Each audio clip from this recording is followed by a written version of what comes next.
nakapagtala ng hinihinalang kaso ng Mpox sa Bangsamoro Region. Pero ayon sa Health Department, walang dapat ikabahala ang publiko. Yan ang ulat ni Bien Manalo.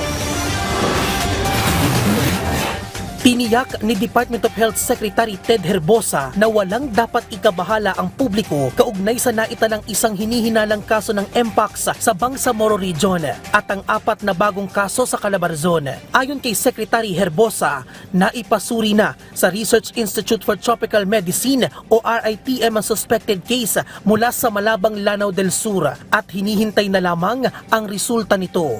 But there's no alarm bells. The contagiousness of monkeypox is the same.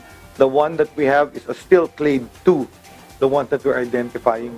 Sinabi pa ng kalihim na may gamot na silang inaprubahan at tanging ibinibigay lamang ito para sa may malalang kondisyon.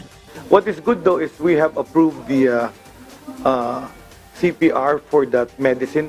Coviremat is now approved by our FDA, so it can be given for severe cases.